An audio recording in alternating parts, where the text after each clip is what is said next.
back to the Light and Life podcast, conversations on faith and life in downtown Colorado Springs.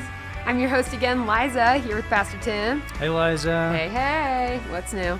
Not much. You're bringing the woo to this episode? I'm bringing the woo. Bringing the woo. Mm-hmm. Is that something that you say? Abigail taught that. Abigail taught you that? me that. Like, yeah. we need more woo. We need more woo. Mm-hmm.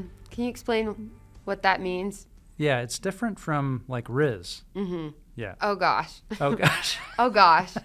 Did you know that Riz stands for charisma? I did know that, but not for a long, long time. I didn't either, and that's when I felt old. Right. Mm-hmm.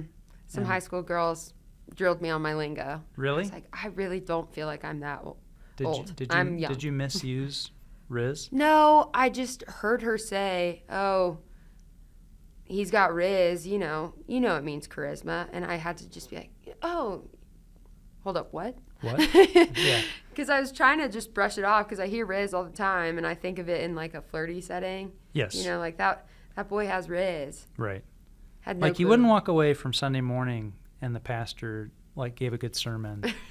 And say that he has Riz. Say he has Riz. Can we You could say somehow he has edit? charisma. I think we should edit this podcast to where you have those digital sunglasses Yeah. come up and rise on your face with fire. Okay. And then we'll just say like the pastor of Riz. Riz. I think we can make a meme out of Lord- that. Can we make that happen? Lord make it Riz happen. of Rislington Manor. We're gonna mass distribute some sort of memes around this. That's what I'm thankful for this holiday season. It's our sense of humor. Thanksgiving. Yep. We're headed into Thanksgiving, everybody. And we want to talk about gratitude. So what's today's episode? Attitude of gratitude, baby. Attitude of gratitude. How nice is that? Yep. Yeah, Thanksgiving, headed into Thanksgiving. Back to Riz. So I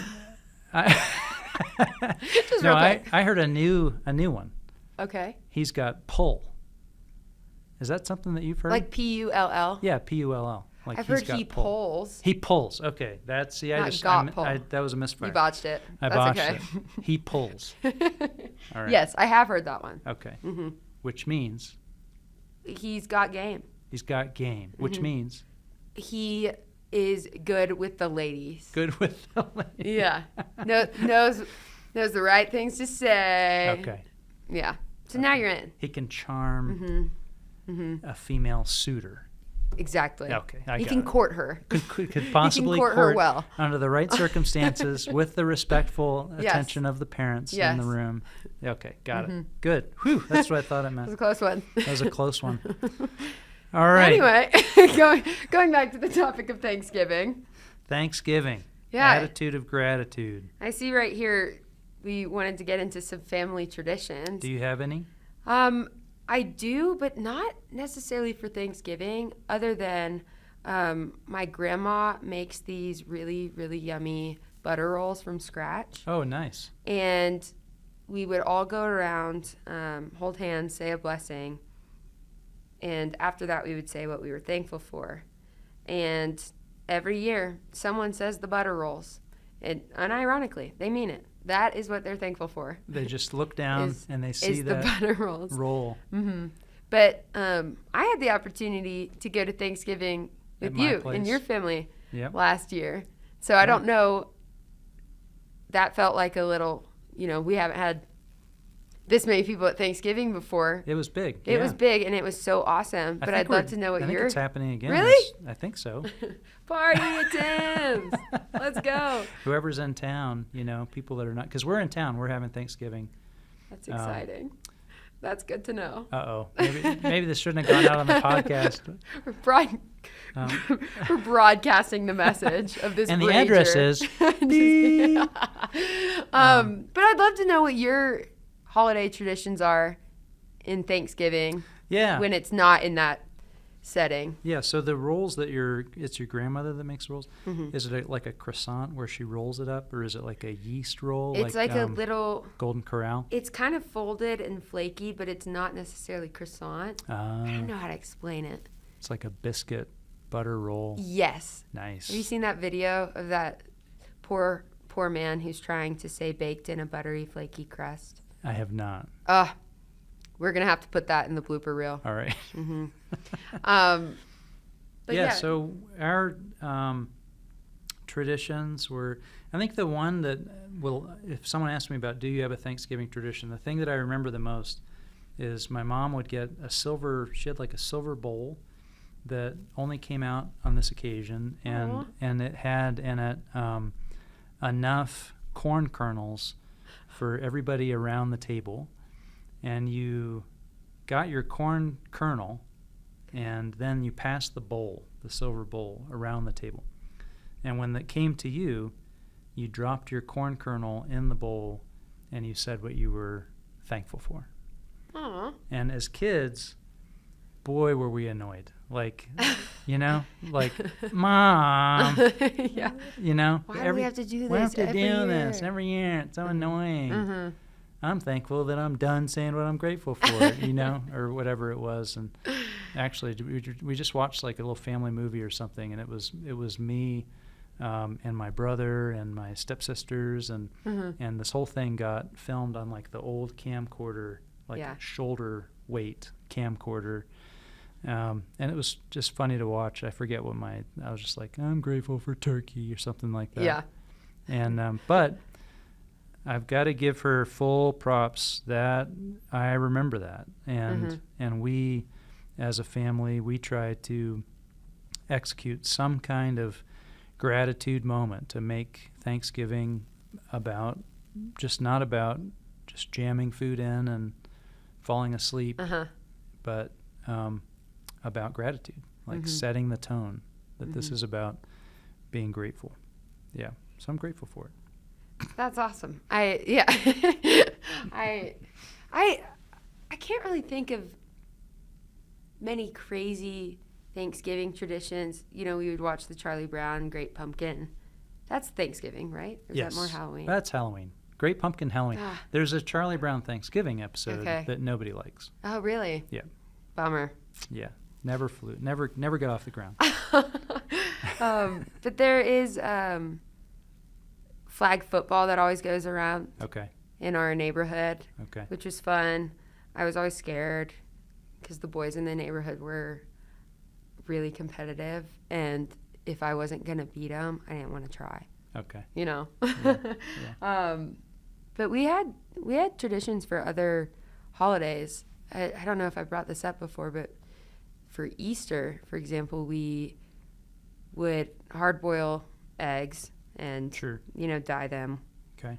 All the things, but some of them we would leave unhard boiled, like they were just raw eggs, but we'd dye them and just hide them in the mix somewhere. Nice. And then after the Easter egg hunt was done, we'd all go out into this field and play egg schmear.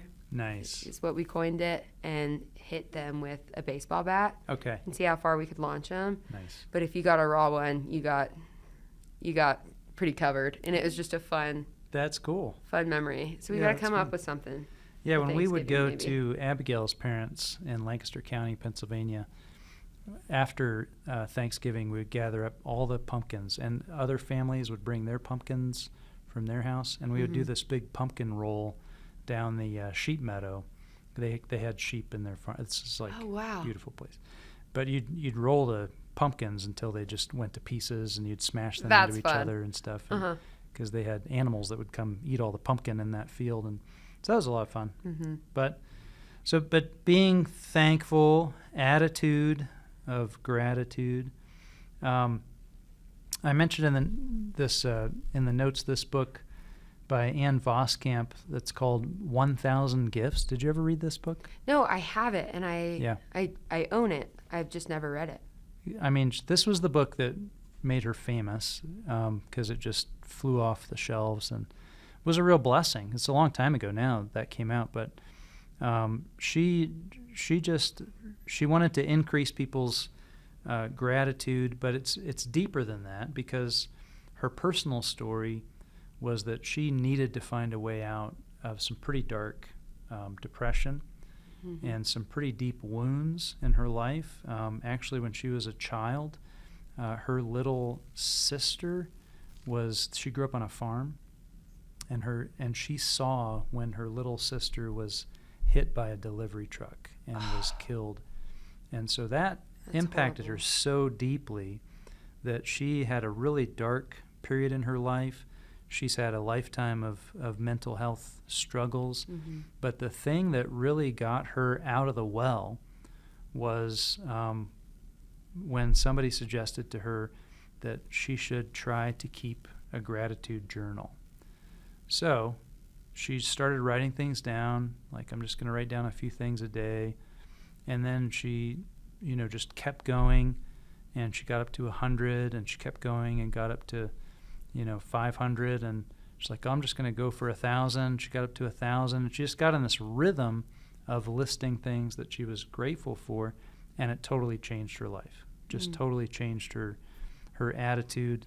And so that's what the book is a story of turning from really deep pain, really deep mental health struggles, to realizing that gratitude as a habit can change the way that you're looking at your whole life. Mm-hmm.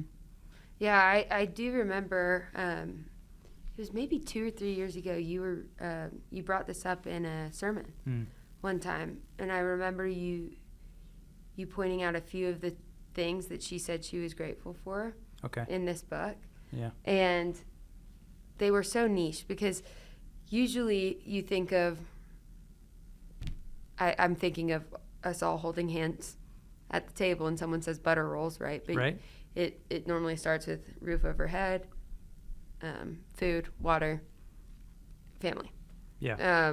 Which are all amazing things that right. are, I'm lucky to have, and I know not everybody has those things. So, but you were saying, warm coffee in the mornings, or the sunrise, the changing of the seasons, the breeze going through your hair, just really small things that seem so ordinary, but finding, how is this worded to me recently? Oh, yeah. Finding the extraordinary in the ordinary. Yeah.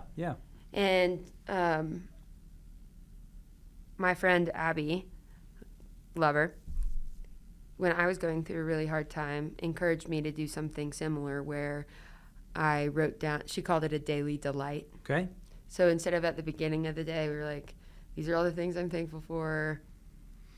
It was, you could reflect on that in the morning, but at night before bed, even if you had the worst day ever, you could just write something. My coworker smiled at me today. Yeah. It could be so small. Yeah. And you might not have felt it holistically in that moment, but if you're reflecting on the day, you can go back and find something that was like, oh, that did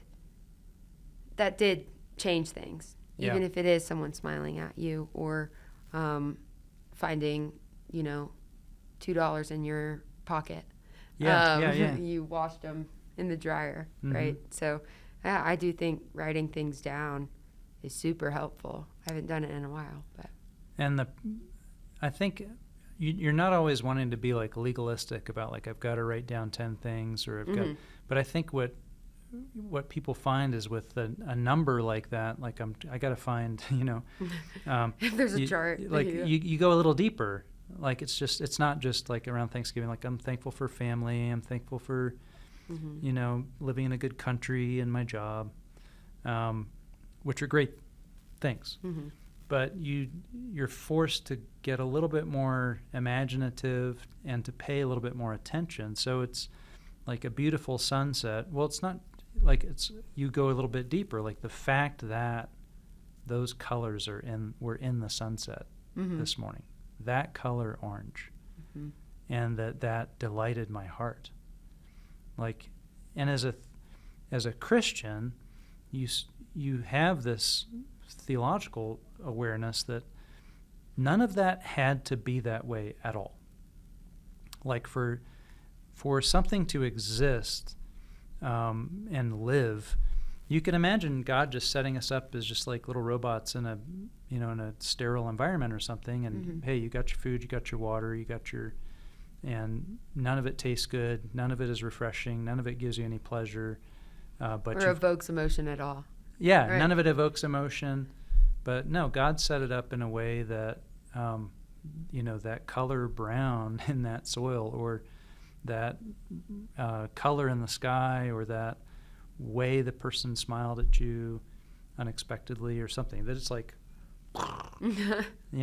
Uh-huh. it's this big explosion of joy inside of you. God made it that way because of a deep love for you. Mm-hmm. And you forget that. Take it for granted all the time. You just run by it. You take it for granted. Mm-hmm. So, gratitude journal. So, so you've tried that. Have you tried that? The daily delight. Yeah, it hasn't been a journal dedicated to that. It would just be, at night I'd write down A daily delight. something that sparked a little happy, or, and it might not have even sparked a little happy in that moment, because I could have had a horrible day and chosen to live out the horrible day, which sometimes I do. Right. Yep, I've been there. It's hard to, how to think positively, but you choose not to. That was kind of the days I was going through. Yep. And so you'd go back and find something to smile about later, even though it might not have made you smile. In the moment right then. you brushed it off, or Mhm. dismissed it, or didn't pay Dismissed attention it. to That's the word. Like, yeah. I didn't pay attention to how kind that was of that person, or I didn't stop to think about, the good in a bad situation, or what it might result in, or how closed doors make way for new open ones, Okay. So in reflection, you see a hidden blessing, maybe, Mm-hmm. in something that didn't feel like.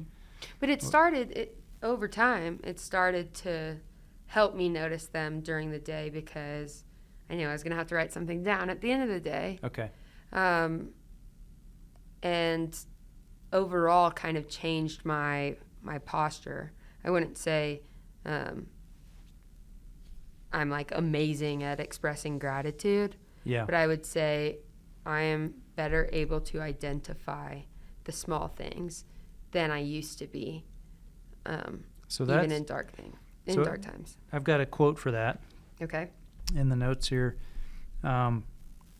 So once you start paying attention, and I'm not good at it. I've never done a gratitude journal. I've always said I should, Mm-hmm. but I haven't. But I do try to pray.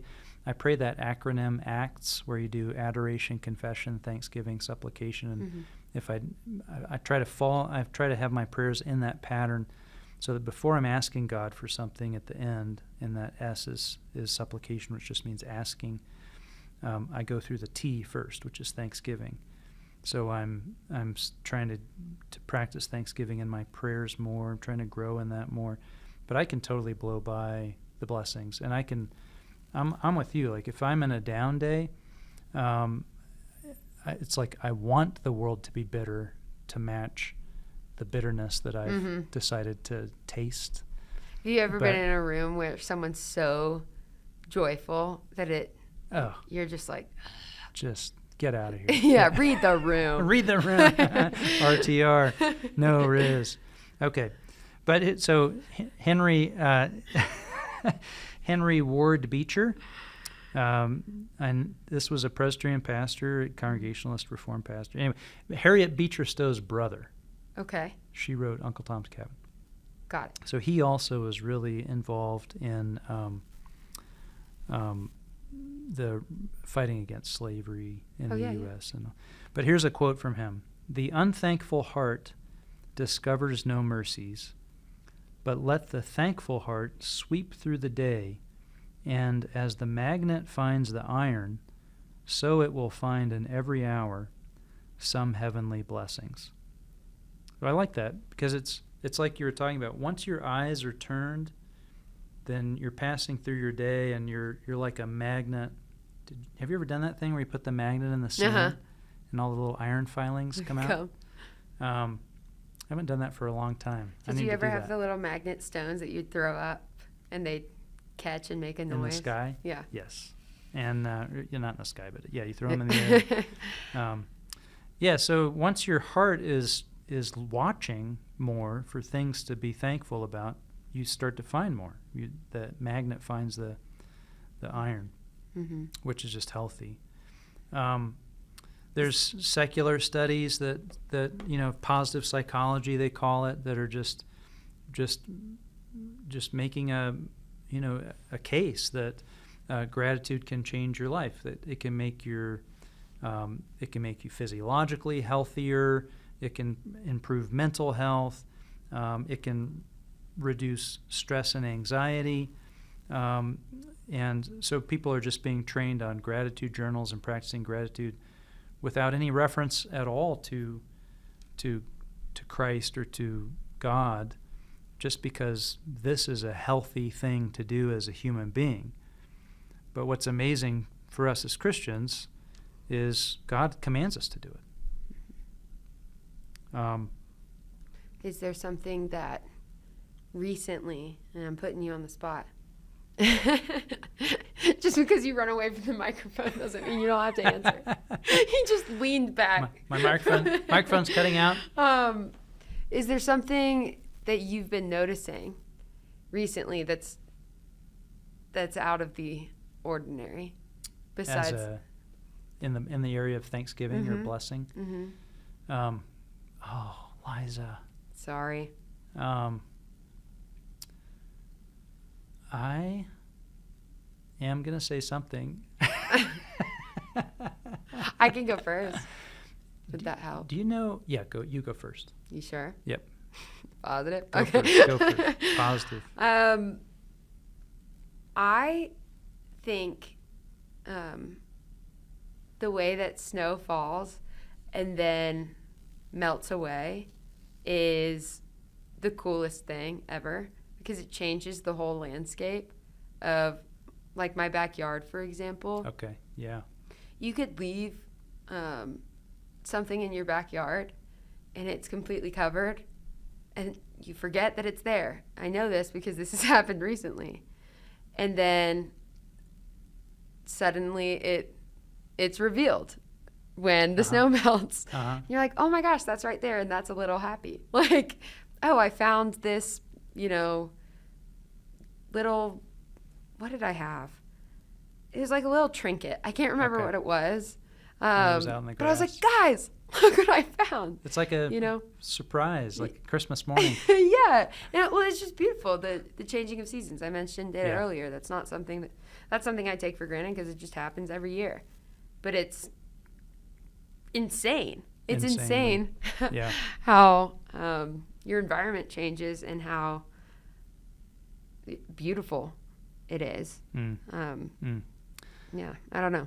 So I'll say two things.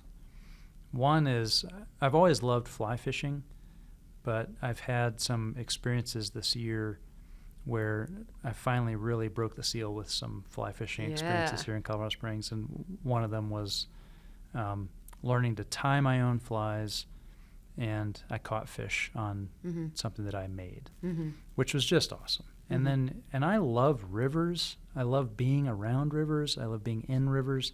I used to whitewater kayak just because I loved being part of the river, and you're just part of that. There's something that I've been wired up to just love. I love the noise of it. It's just so good for my soul to be in a river. So to be in a river catching fish, I've been really grateful for that. But deeper, more meaningful, I've been at this church for 7 years. It's a large church, and there's a lot of people to know. But I've been having feelings of genuine gratitude lately, looking out at the congregation and seeing the faces of the people who are sitting there in church and knowing that I know them. That's sweet. Which is sweet. Yeah. I mean, that's pastor sweet stuff. But it takes a while to get there as a pastor when there are a lot of people, and to look out and see people that I kind of know a little bit about what they're going through in their life, and I know them and they know me, and I'm just very grateful for that when I feel that. in church and worship. So, That's beautiful. so you could just be a attitude of gratitude person, chin up, be positive, get the most out of life. But we get to be a little bit more than that as Christians. I love this quote from G.K. Chesterton. He said, "The worst moment for an atheist is when he is really thankful and has no one to thank." Yeah. Which Mic drop. Mic drop. That's a good quote. There's another, yeah. So that whole idea of like, well, if you're without God and you're doing this gratitude exercise, where ultimately is that going? But we as Christians, we have Someone to thank. We have someone to thank. Yeah. That's crazy. My brain is broken right now, actually. Yeah, because what would be the point of being thankful, maybe? Yeah. You could be thankful to other people. Other people, that might be nice. Mm-hmm. Ultimately, where's it going? Yeah. But that also reveals, as like we were saying before, the layers of creation, the layers of beauty, the layers of joy, the stuff that really makes life life. None of that is sort of biologically necessary.